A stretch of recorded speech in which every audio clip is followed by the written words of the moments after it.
Clarity is really important in storytelling because it also conveys fairness. I think that that's the easiest way to sort of instill confidence in readers and viewers who feel really skeptical about what you're bringing to the table. Welcome to the Nieman Storyboard Podcast, where we dig into the craft of journalism and storytelling. I'm Mark Armstrong, editor of Nieman Storyboard. This show is brought to you by the Nieman Foundation for Journalism at Harvard. You can follow our work by going to niemanstoryboard.org. Today, I'm excited to welcome Nieman Storyboard contributor Christina Tapper. Christina is an award-winning journalist, editor, podcast producer, and artist. She's a former executive producer for Spotify and helped create Jemele Hill's Unbothered Network. She has served as a Pulitzer Prize juror for audio reporting, and before that, she served as editor for publications including Zora and Bleacher Report. And I was lucky enough to work with Christina many years ago in our early careers in media. Christina, it's great to see you. It's great to be here with you, Mark. You know, I've met some really good folks in media, especially early in my career, including you. So I'm glad that our paths have crossed again, only this time it's in a different medium. Yes. So we've got a great interview that you did to share with our storyboard listeners today. But first, speaking of which, I wanted to talk to you about your own story because, like me, you started in print and digital journalism and then worked your way into podcast producing. So tell me a little bit about that journey. What was that pivot like for you? How did that happen? The best way of describing how that happened is just I answered a call and I took an opportunity, quite honestly. So you and I worked together, straddling the worlds of print and digital. And I was working in digital media for quite some time. But in 2020, Jemele Hill, formerly of ESPN, she's now in the podcasting world. She is also a writer at The Atlantic. She gave me a call and said that her partnership with Spotify was expanding and that she was going to be creating a podcast network for, by, and about Black women. And she and Spotify were looking for someone to lead and help her build that.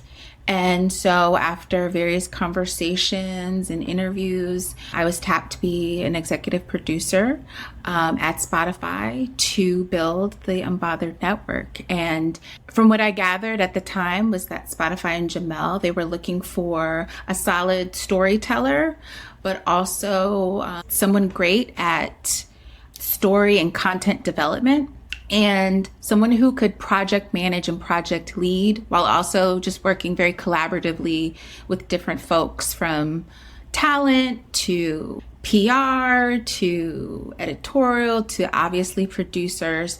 Yeah, I mean, I made the jump, but it's so interesting because when I look back at kind of like my skill set, it's just like what they call those transferable skills. You just like, oh, this is like that time. Oh, I have an example of this, but you're just working in a different medium and you are tailoring it and customizing it to fit the work and projects and shows that you're working on. That was my experience as well. I felt like that just so much of the basics of journalism can expand to any medium and format when you're putting those skills to work, whether it's the writing, reporting. Absolutely. And a great part of this opportunity that I had with working with Jemele is that she's a fellow journalist as well. So in working with another journalist, but in a different medium, it made things a bit easier. But yeah, applying all of those things. I mean, even in those story edits, I was getting in there my little fact checking hat and was like, oh, I think let's go back to this. Let's triple check that. You know, just having kind of that like really close eye and being someone who's like a big picture editor, but also a line editor. I really was able to apply that, just making sure that if I'm doing a close read of something, I'm doing a close listen of something. And also working with talent. I mean, I was working with talent at Bleacher Report. They were writers, but they were also talent, some more visible than others. I had that training ground and was able to cut my teeth in that way. And yeah, it was very helpful when I made my transition into podcasting. And we have your first interview for Nieman Storyboard. Who do we have today? Today we have Akiba Solomon, so I'm super excited to welcome her here. She's an award-winning journalist from West Philly. She's worked at Color Lines, Dissent, Essence Magazine, Vibe Vixen Magazine, but currently she's the senior editor at the Marshall Project. And for those of you who don't know, the Marshall Project is a nonprofit news organization dedicated to covering the U.S. criminal justice system. And in 2021, she started the Language Project. It's a series about the terms journalists use to write about incarceration. And as I mentioned in my interview with Akiba, it's one of the most impactful and resourceful packages of stories that I've encountered in recent years, and is one that I reference and share in my work and with my colleagues. The other thing that was interesting also is she gets into, they do a lot of, at the Marshall Project, a lot of audience research. Yes. And that their audience is people who are incarcerated. What's so interesting is the surveys that the Marshall Project has done, and they are really listening to the audience. They're listening to the people the writers that they're collaborating with, and it's helping them shift and reconsider the ways in which they report and write about the criminal justice system. And I think that's really important because instead of talking at the audience, they are engaging with them. Absolutely. It's such a great conversation. And so let's get into it. Thank you again, Christina, for sharing this. Without further ado, here's Christina's conversation with Akiba Solomon.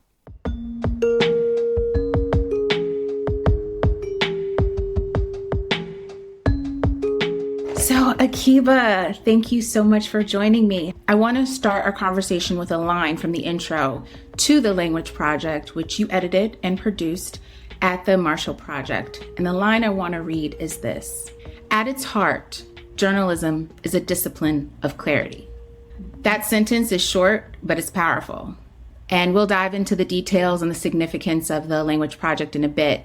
But I want to ask you, at this moment, when journalism is under attack and there's a lot of distrust in the media and newsrooms are under-resourced, what can journalists do to maintain and protect this discipline of clarity? Clarity is really important in storytelling because it also conveys fairness. People have to understand that, journalists value their stories and that it's also our responsibility to vet and do contextual reporting. And so if your North Star is clarity rather than the number of people who like you or disagree with you or whatever, I think that that's the easiest way to sort of instill confidence in readers and viewers who feel really skeptical about what you're bringing to the table. Thank you for that thought. Let's stay on the concept of clarity, given that the Language Project was definitely something to bring about clarity and definitely a great resource to bring about clarity. And the Language Project, for me personally, is one of the most memorable and impactful pieces of journalism in recent history. Truly a resource. Wow, thank you. Truly a resource, Akiba. And one that I have actually referenced in doing my work and also with colleagues. For our listeners, Akiba, please describe the Language Project and what motivated you and your team to create it. Well, the Language Project is a style advisory that talks about the Marshall Project's decision to not only decide that we weren't going to use terms that a significant portion of our audience find to be pejorative, but also to publicly state it because the Marshall Project has a unique place in reporting and criminal justice reporting. We're not an advocacy organization, but we are designed to serve not only people outside of correctional facilities, but people inside of correctional facilities. And so a shared language was really necessary when we started to think about this sort of increasing group of folks who are those who are directly impacted. Even before I got to the Marshall Project in December 2019, there had been calls from folks in our audience, many of whom were formerly incarcerated, some who are currently incarcerated, who would have a hard stop at words like inmate or convict or felon, And if you're using language where a segment of your audience has a hard stop or a segment of your audience finds it distracting or, again, pejorative, then that's something that you really need to examine. I mean, I think people may have thought that the Language Project was an attempt to locate the Marshall Project politically on one pole or another. But the central argument there, again, is this is about clear language. This is about the fact that, again, if you have words that, a segment of your audience feels is pejorative, you're not actually going to get them to focus on what you're reporting on. So personally, the way the Language Project started was, again, I started the Marshall Project in December 2019. And one of the first things that people told me, Lawrence Bartley, who is now the publisher of what we call Marshall Project Inside, which includes News Inside, the print publication that goes into prisons, and Inside Story, which is a show on YouTube, and you can watch it on the Marshall Project. But Lawrence had served 27 years in prison. When I got to the Marshall Project as a new colleague, he came to me and he said, we need to talk about inmate. Like, we need to talk about the use of these words. When I'm out in the field, I have people complaining to me about it. And I have people feeling like this is sort of a mark against our journalism. And I'd actually never heard it put that way. I'd heard from activist communities that they don't want pejorative terms. They don't want terms that dehumanize people. But I'd never quite put together the fact that you only have a couple of seconds to convey your story to people. And so it's a waste of words if you're going to say something when you don't actually mean it. So he was one of the people.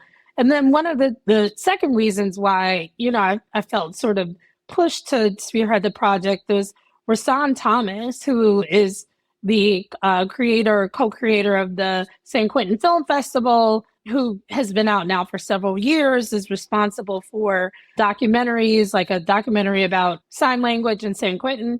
At any rate, Rahsaan called me up out of nowhere. I mean, he was still incarcerated at San Quentin at the time. He got my phone number and he called me and he was like, I heard you're the person to talk to. You need to do something about this language. And so at first, I was like, I just got here, so I need you to. But if you hear something enough, it should signal to you that it's time to actually think about it and take action and be deliberate about it. Because it's not like the Marshall Project had ever said, we're going to call people inmates for the following reasons, just like many journalists haven't said, we're going to do this. It's just people were using these words because that was always what people did. And so, you have to continually sort of take inventory on your language usage and what your policies are to make sure that they match, what the public is telling you.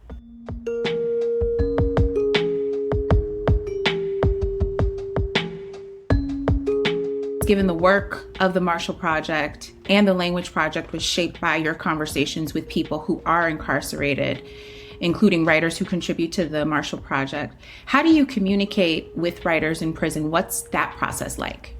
So the weekly essay series that I edit is called Life Inside, and they are perspectives from people in the criminal justice system. Most of our writers are currently or formerly incarcerated, but we also have folks who, have served on parole boards. We talk to corrections officers. We talk to defense attorneys. The idea is to really give people the human stories behind a system that is often dehumanizing to all parties. And so one of, sort of a judgment call that the Marshall Project continually makes is that we do actually identify the reason why people are currently incarcerated. We have a bio at the end of those stories. We let people know who are writing for us that we are actually going to run what they were convicted of, and that we also want them to add anything about themselves that they would want a reader to know. But in terms of letting people know, that information is going to be there, it's usually not make or break, but there are some people who feel very, very strongly that it's not our place to tell, why they're convicted. And our answer goes back to sort of clarity and transparency with our audience. One piece that I think is important too in the prep is letting people know that we do fact check the essays. We do a magazine level fact check. And sometimes fact checking does include contacting departments of correction. So, someone's currently incarcerated and they're concerned about the possibility of retaliation from the system. It's good for them to know who we're calling. If people want to write about people in their personal lives and, write something that essentially would be a crime, we fact check that. We don't just print what people say. And so I actually think, some people find the fact checking and this sort of conversation prohibitive, but I argue that you're either going to find out this information on the front end or on the back end. And it's much better to be very clear about where we stand as a journalistic platform and what our practices are before we get involved in anybody's situation, because we know the reality is writing something or being in the Marshall Project or any other national media or media could have real consequences for individuals. And, the question for me often in my work is what happens when the story is published? As sort of a personal maxim, do no harm is really important to me. It's really important to me to not, if someone is sharing an experience or story that we wouldn't otherwise get, that they have some level of knowledge about, what the consequences might be and that they think it through. A lot of people in the public don't understand how media works.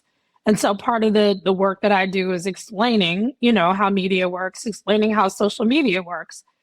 Folks who have been incarcerated for 20 years or so don't understand what the news cycle is. They may not understand, the role that social media plays. We're covering, a population that doesn't have wide access to really any news media or media at all. And so, again, it's like putting yourself in someone's shoes and the kind of information you will want to know before you made a big decision, because it is a big decision to either write for us or, speak to us. We do get great results from the work that we do, but it's just important for people to really understand what this is before they go into it. Mm-hmm. A couple of things there. Kudos to you and your team for still believing in fact checking, because as we know, folks are not fact checking their work, or there's just not enough resources for fact checkers to be on staff anymore. So kudos to your team for that. We don't actually have anybody on staff. We have a freelancer who we work with pretty closely. And I have to say, fact checking, doing a magazine level fact check when you don't work for a magazine, whatever magazines are left, is quite special, I have to say. It is a significant financially, but it takes a lot of energy. It takes a lot of time. It takes a lot of back and forth. And it can become frustrating, especially to people who the only way that they can really contact you is through a prison email system. But I can tell you that nothing invalidates what you write more quickly than something being wrong. If we have somebody who says the emergency button in my cell hasn't worked since the Clinton administration, one could think that was funny, but that's actually something we would fact check, because you're basically saying that your emergency button hasn't worked since, 2001? The point is, this is a journalistic outlet. And so we have to balance, with the personal essays, we have to balance what is factual with what people's take is as they're writing. And, we're always going to, I think, err more on the side of caution than anything, because we want to make sure that the work that we're doing actually stands up. Well, as a journalist who got their start as a fact checker, I deeply respect and appreciate that the Marshall Project has put aside the resources for that to get done. The other thing I wanted to follow up on was when you talked about when you're in conversation with people who are incarcerated and working with them, and just teaching and informing and guiding people about how media works, how news gathering works, how storytelling really works.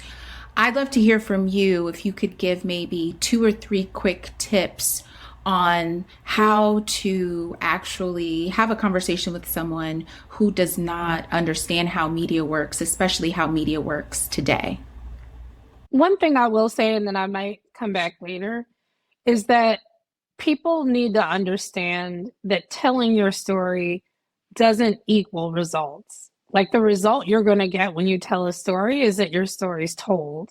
I think some people want to write for us or want to engage with us because they want to have things that they put in their parole applications, or they want to get certificates, or they want even professional development, which is all understandable. But, I'm definitely very clear with people about the limits of publishing. Telling a story doesn't necessarily mean that you're going to get a reaction or that anybody's going to do anything about it.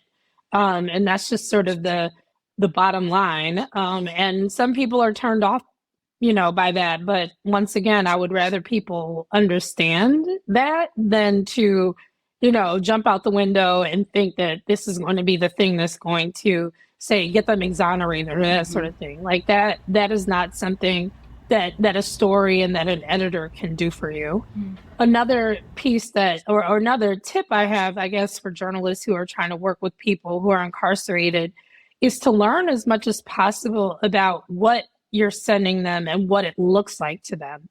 So like systems like JPay and Securus, there's no formatting in those. You can't have subject lines. In some cases, when people are responding to your queries, they can't copy and paste what they've written and then insert it. Like they have to start a whole new message. And so these things sound sort of like you're in the weeds, but it really does make a difference. I mean, as an editor, imagine not being able to put something in boldface or italics and tell somebody, I need you to respond to this. So people have to come up with sort of ingenious ways, I guess, to work on these edits. And it's just important for me to know what they're looking at. The other thing that I think is important is educating people and being very, very clear about why you're changing things. So, I let my writers know, incarcerated or not, I'm changing this because ... It could be, I'm changing this because it's unclear to, according to my judgment, it will be unclear to readers who are lay people. And we want to be clear. And so that's why, like, I'm not trying to change your voice. I'm not trying to second guess you. I'm here as an editor, as more of a facilitator, and to let people know, again, if some people have quirks, everybody has quirks in their writing or in their communication. If there are a lot of word reps, I usually change them because the word reps on jargon can be a problem. So, I just let people know why I'm making changes and explain, some people are at a higher level of writing than others, but I try to keep clear with everybody and meet people where they are. One other tip I would say to journalists is, who are working particularly with incarcerated people is don't be afraid to make time to talk to the person again. You might not get everything. I mean, these calls, get cut off after a certain amount of time. Sometimes because the calls are censored, it might take a couple of rounds for somebody to feel comfortable or for you all to set up like what the context is of the piece. And so, you can't allot enough time to go back to the person or have the person has to come back to you, but allot enough time for that.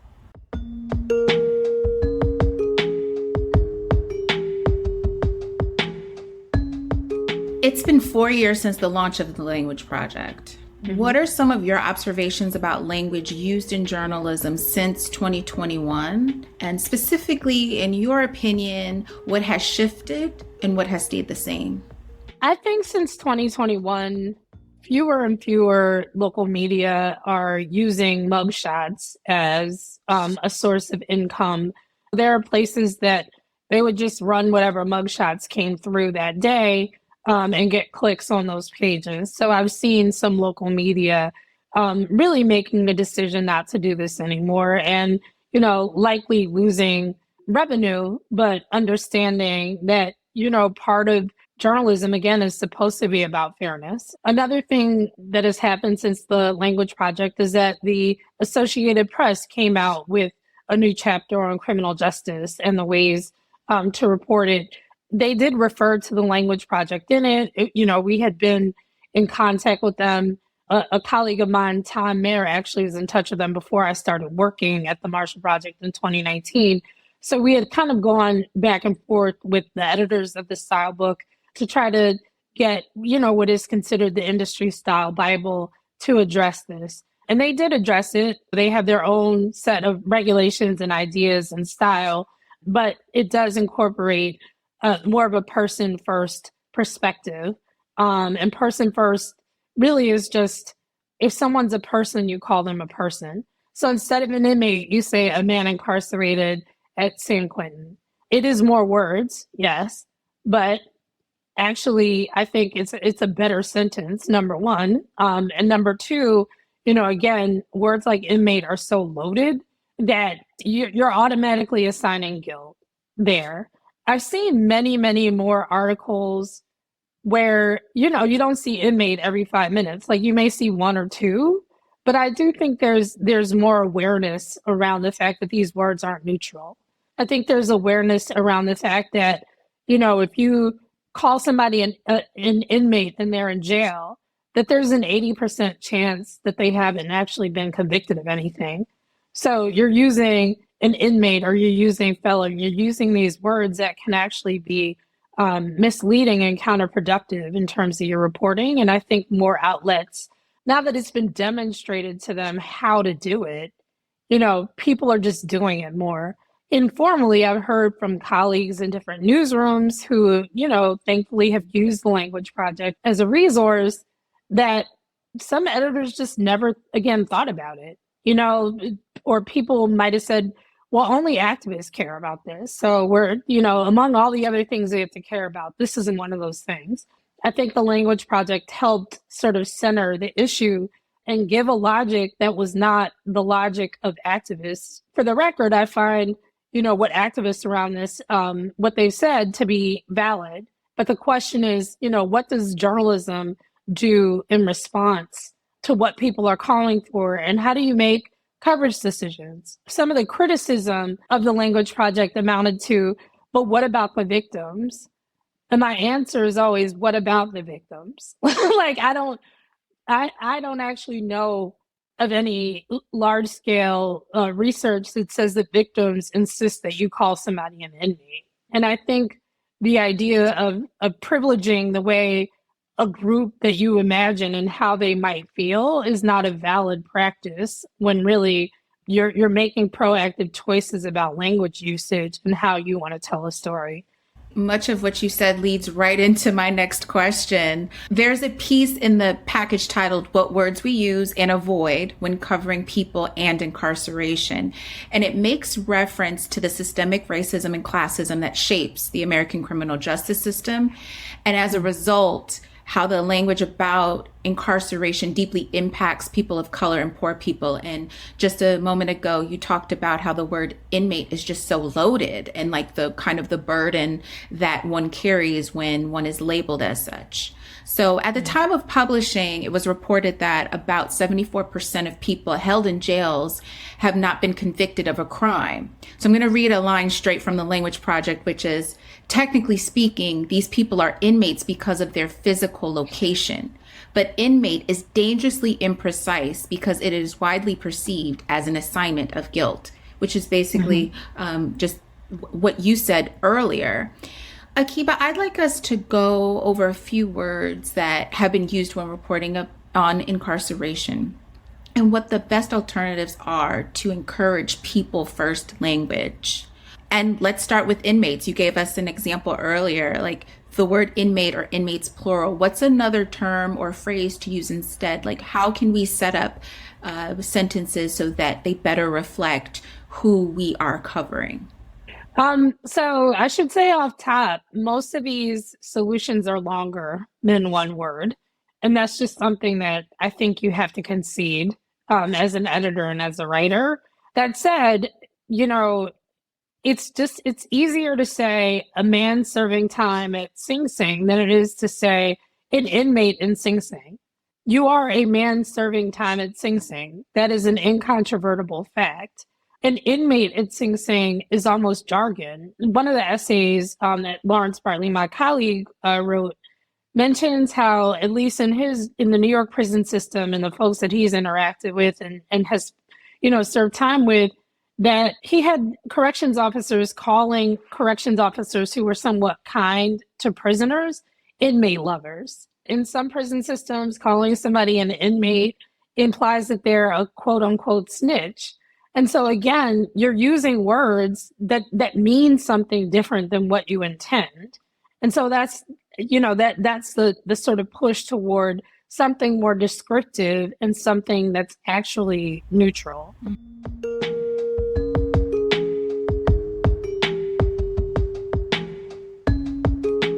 So the Marshall Project continues to use the terms prisoner and prisoners, particularly in headlines, because it's deemed less fraught. Can you elaborate for people who may not understand the decision and the distinction between prisoner and, say, inmate? I mean, this is actually based on some of the preliminary surveys that we did back in, I think, 2015. And again, this was before I got there. But when the Marshall Project started, there were decision points around the kinds of language that they would use. And so they actually did a survey of incarcerated readers and readers in general. The most respondents were incarcerated, and prisoner was less loaded than the others. There are people on staff who avoid that word. There are editors and writers who avoid that word, and I understand why they do. There are people who write for us who do not want to be called prisoner, and we take that under advisement. But in the case of, us making an exception, it was more about what our audience was telling us. And it is also a concession to the fact that although, we are always going to use more words, there really are some times when you're talking about social copy, when you're talking about how to, speak clearly during a podcast episode, you may say prison or prisoner. So this was sort of a judgment based on what our audience had told us. As the style book at the Marshall Project evolves, what are some considerations that are made by writers and editors when a subject is quoted using words that you all avoid? We don't change the wording of people that we're reporting on. One interesting thing that came out in the Language Project is that many incarcerated people don't care about this issue. Lawrence's essay talks about how in the beginning, he didn't see what the big deal was. We've had other incarcerated people say, this is not the biggest issue. Why are you spending your time on this when you could be talking about that? There were people in the newsroom who didn't understand why we were doing such a thing. But, my argument, and I think what became adopted as the argument, is that what we work on are words. This is what we produce. And our reporting, once again, has to be clear. So it's our responsibility for us to use certain words. But, in the interest of clear and fair reporting, if there's somebody who calls people inmates, we don't agree with that. But if someone's quoted as saying that, then, we'll quote them as saying that.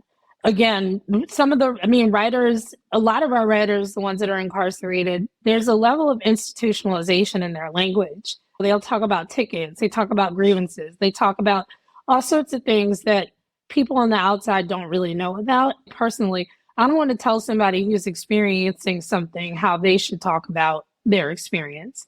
That said, if somebody says inmate 25 times in one paragraph, I'm actually probably going to edit it and run it by them, because that's just too many word reps. So then it becomes unreadable. But we don't impose our standard on quotes. It's really about the language that we use in our writing. Mm-hmm.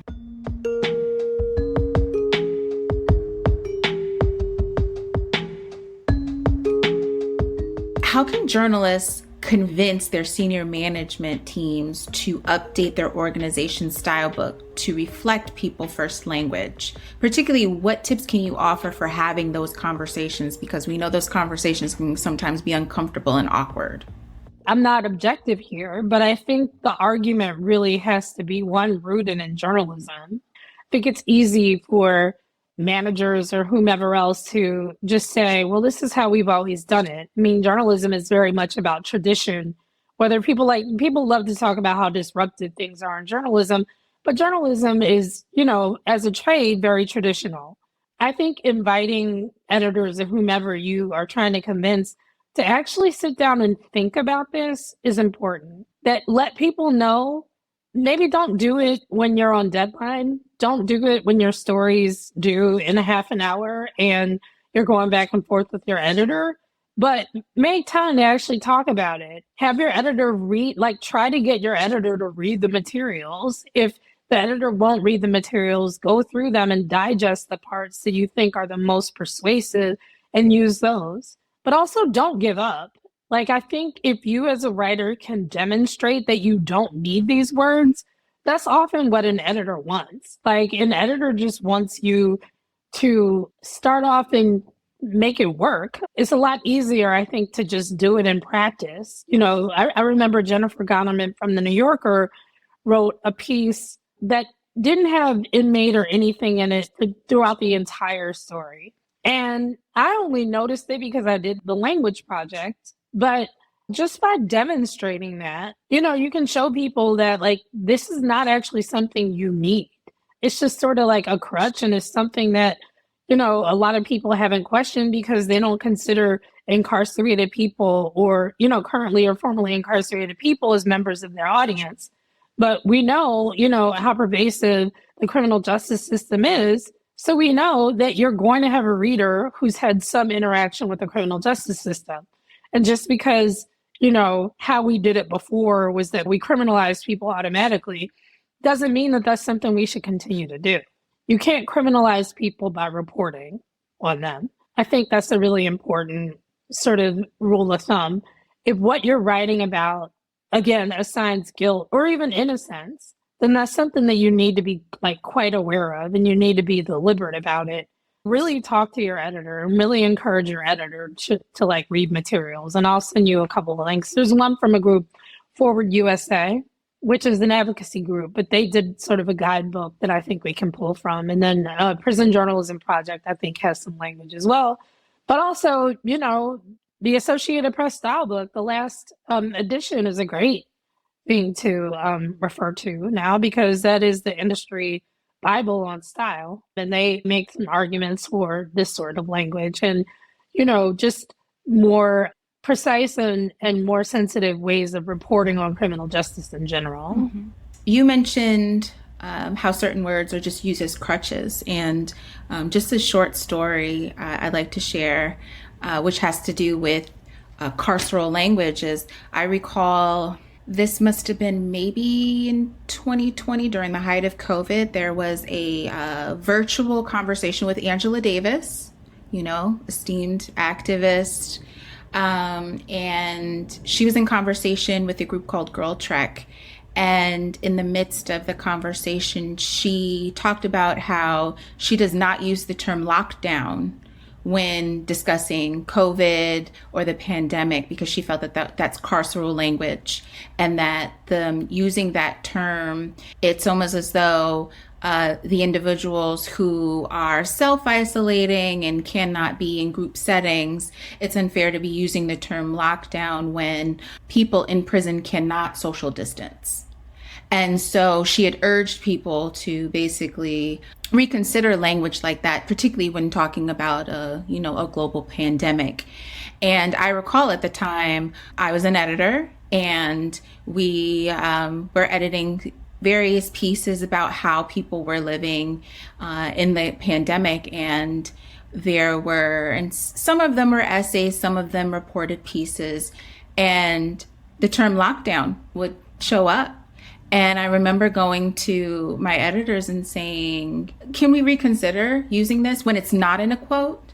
And we incorporated it into the style guide. And so, yes, having those conversations and making a case, and something that you said earlier is when you show people why and kind of have the backing to that, it makes it a little easier to have those conversations and get to a solution that way.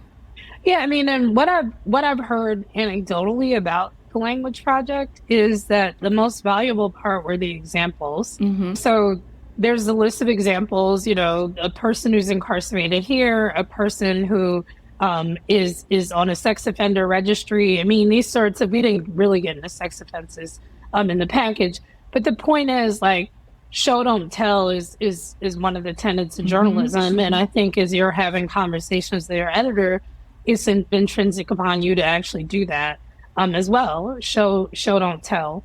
The other thing I think is just, if you're not intimately aware of the criminal justice system and you are not someone who can put yourself in the shoes of someone who's incarcerated, I always found it's best to listen to people who have been or are incarcerated. I will always give more weight to, or give some weight to that, as equal weight as I would to any other sort of input. I've never actually heard that lockdown example, but I can understand what the point was. And I'm like, it's very encouraging that, you know, you were able to go to your editors and talk to them about this and that they were able to react to it.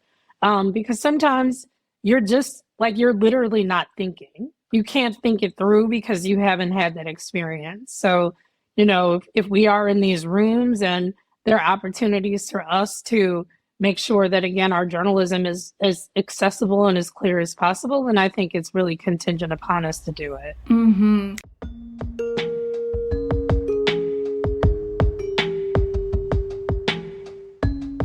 I'm going to read some of Rahsaan Thomas's words, who you mentioned earlier. He contributed to the Language Project. He wrote an essay called How I Convinced My Incarcerated Peers to Make Language a Priority. I believe you said at the time he was incarcerated and now he has since been released. He wrote, "We are not our crimes and shouldn't be labeled by where we live because of our crimes. If we remain inmates, how will anybody see our changes?" He then goes on to say, "We are worth the extra letters." You mentioned this earlier, but I would love for you to elaborate. So here in this digital and audio landscape, we are pressured to keep headlines and copy and script short.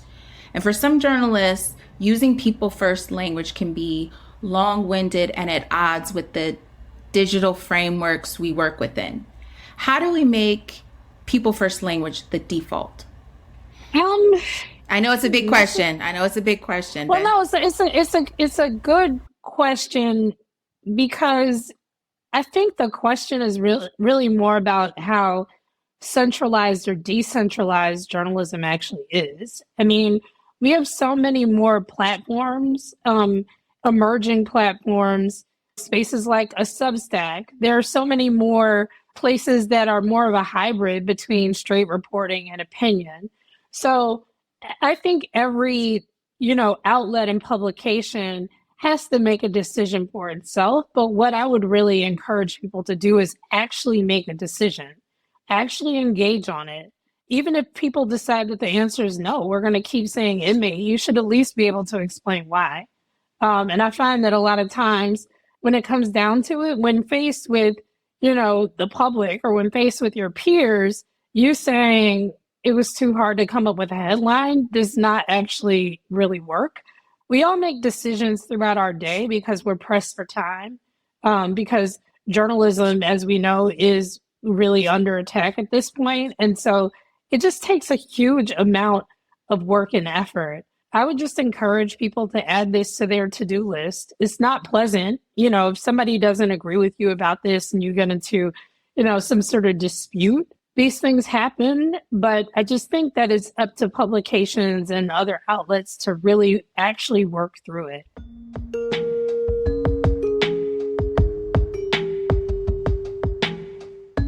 In the Language Project, Marshall Project staff writer Wilbert L. Cooper asked criminal justice reform advocate Alexandra Cox this question: what would happen if everyone started using people first language? So I want to ask you the same question. What does that world look like?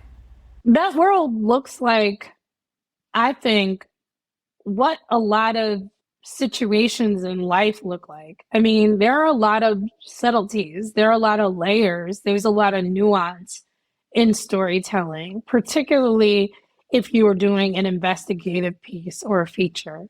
You can look at a mugshot on a local news station with somebody's name on it, and it's the worst photo you've ever seen of them, right?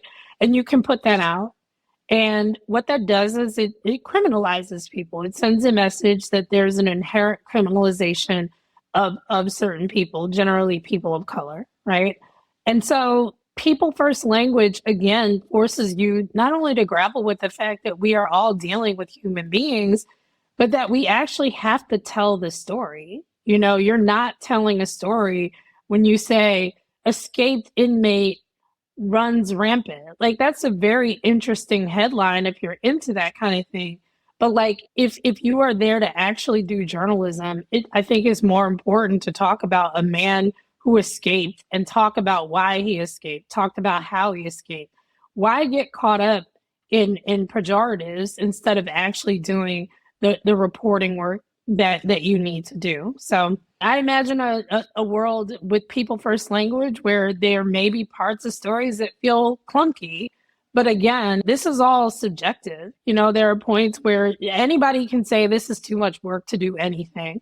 The question is really about whether or not you care about a particular segment of your audience and that you can, you know, explain what your logic is. And a lot of times when it comes time to explain what the logic is, there really is no logic. Mm-hmm. It's just, this is what we did. Like, this is what we did is not the best answer for journalism. That's how we stay stagnant. And particularly, you know, we're dealing with now, we know, umpteen studies have showed that the public does not trust the media, quote unquote. So I think it's time, you know, for media to be more transparent and to actually articulate what the values are, because people who are anti-media are going to fill in a story. They're going to tell themselves a story. You need to tell your own story to have people make that decision for themselves, because otherwise people are just going to run with it and be like, I knew this whole thing was crooked in the first place, mm-hmm. and I don't care about it. Mm-hmm. A people first language world, as you mentioned, it might be clunky, but it'll be clear. And that's the right. I mean, that's the important part. Yeah, right. Like, I'm so used to saying incarcerated person, you know, all day, every day. And I've had, you know, friends be like, you sound so formal. But it's like, because I do this work, I am continuing to emphasize that this is a person who's incarcerated. I understand the people feeling self-righteous about it. Like when people say that person's not a person, he's a monster. Okay. I'm sorry, I have to get quite literal. That person is not a monster. If you want to talk about the nature of what they've done, even if you want to talk about the evil that you perceive in somebody's heart, that still does not make them a monster. It makes them a person who did something monstrous. And I think that's an important distinction, not only because, you know, it doesn't consign somebody to an identity that could actually change, but it's also a matter of when you're a media outlet and you put something on the internet, it stays forever. You know, if you write about somebody and you say so-and-so's an inmate at so-and-so jail, and that's the first thing that comes up when somebody searches your name, how is that person supposed to move forward? If that person was not convicted and spent a year in jail, which we know has happened, hello, Khalif Browder. Mm-hmm. We know that somebody spent a long time in jail and was never actually convicted. You convicted them with that article, and nobody is ever going to go back and be like, oops, actually, no, we didn't mean that. Most journalism is not corrected. It's just part of the record. We've had people write to us and say, you wrote about me 9 years ago when I was in prison. I'm out now. It is very difficult for me to get a job because this is the first thing that comes up. You have to you really have to keep that in mind. This isn't just consigned to, you know, a couple of stray comments. When you write about somebody, particularly, you know, who's a private citizen, someone who's not a public figure, you are telling their entire story on the internet. And people use everything from background checks from work to housing to loans. I mean, you really can consign somebody to a position where they'll never be able to change their life if you consign them to this role. So, you know, I think it's important to really talk about what you do when you put out journalism. Like, it really does actually make a difference. I Google people who write for me all the time, and a lot of times what comes up are, really 200-word local news stories with their names and a really, really horrible photo of them. And it doesn't even actually update you on the case. I mean, we know, unless the case is high profile, publication might talk about how you got arrested. They're not going to talk about what you got charged with. They're not going to talk about whether you got convicted. They're not going to talk about whether you appealed. They're not going to talk about whether you served your time. It's like frozen in time. Mm-hmm. And I think that that's really quite dangerous when you're dealing with a nation with as expansive of a criminal justice system as we have. People can feel like, well, if I see people in comments say things like, if you did the crime, you need to do the time. Well, if your sentence is 5 years and you do your time and you get out, you're still doing time if you can't move forward and find somewhere to live. So, like you're trying to act like, well, an eye for an eye. A lot of times, like an eye for an eye could be a drug charge where you spent 1.5 years in prison. It was a nonviolent crime. And then you come out and it's like drug criminal, blah, blah, did this. And it's like, how is that person supposed to not only get their life back on track, but even access services that are necessary? So I think it's important to really understand what the impact of your work is going to be. And not only on individuals, but their families and the people who surround them. Oftentimes at the Marshall Project, if we reprint something like in News Inside, which is the print publication, we find out if that person has been let out since we wrote the story, and we'll add a note. Because again, like, it's important to not suspend people in time and in probably the worst thing they've ever done in their life. It's just, to me, not good journalistic practice.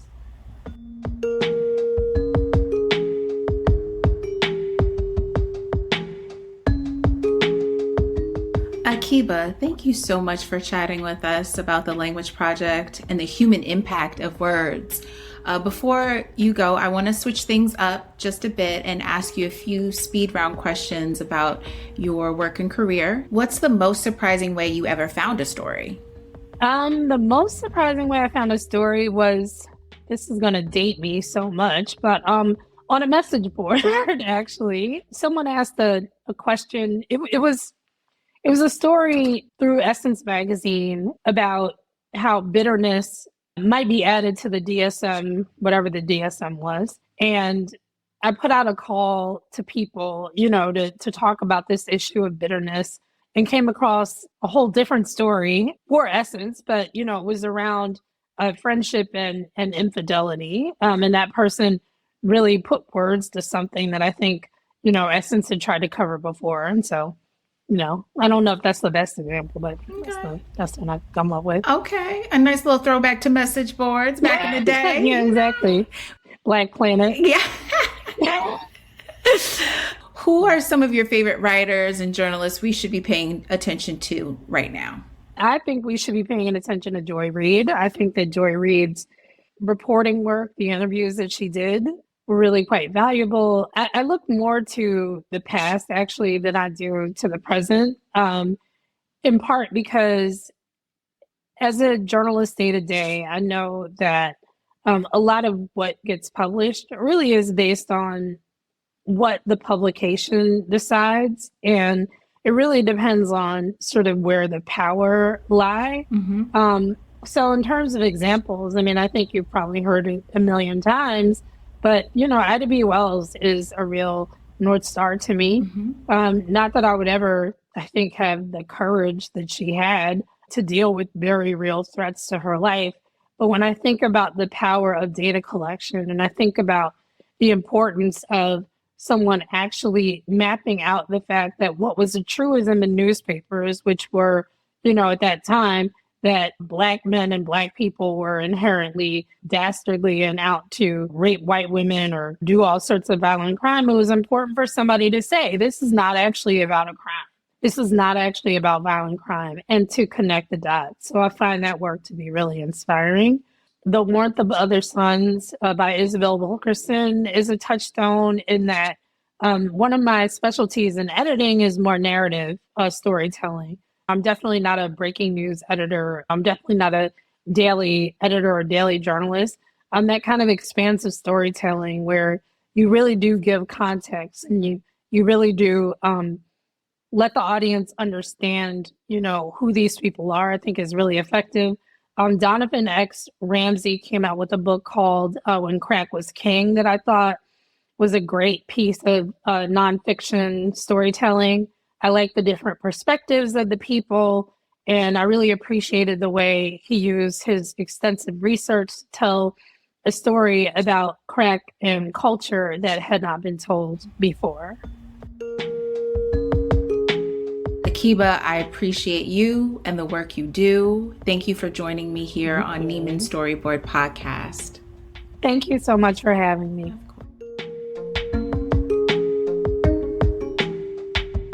Thanks again to Akiba Solomon and Christina Tapper. And thank you for listening. If you like what we're doing with Nieman Storyboard, leave a written review and a rating in Apple Podcasts or Spotify, or share this podcast with your friends. I'll see you next time.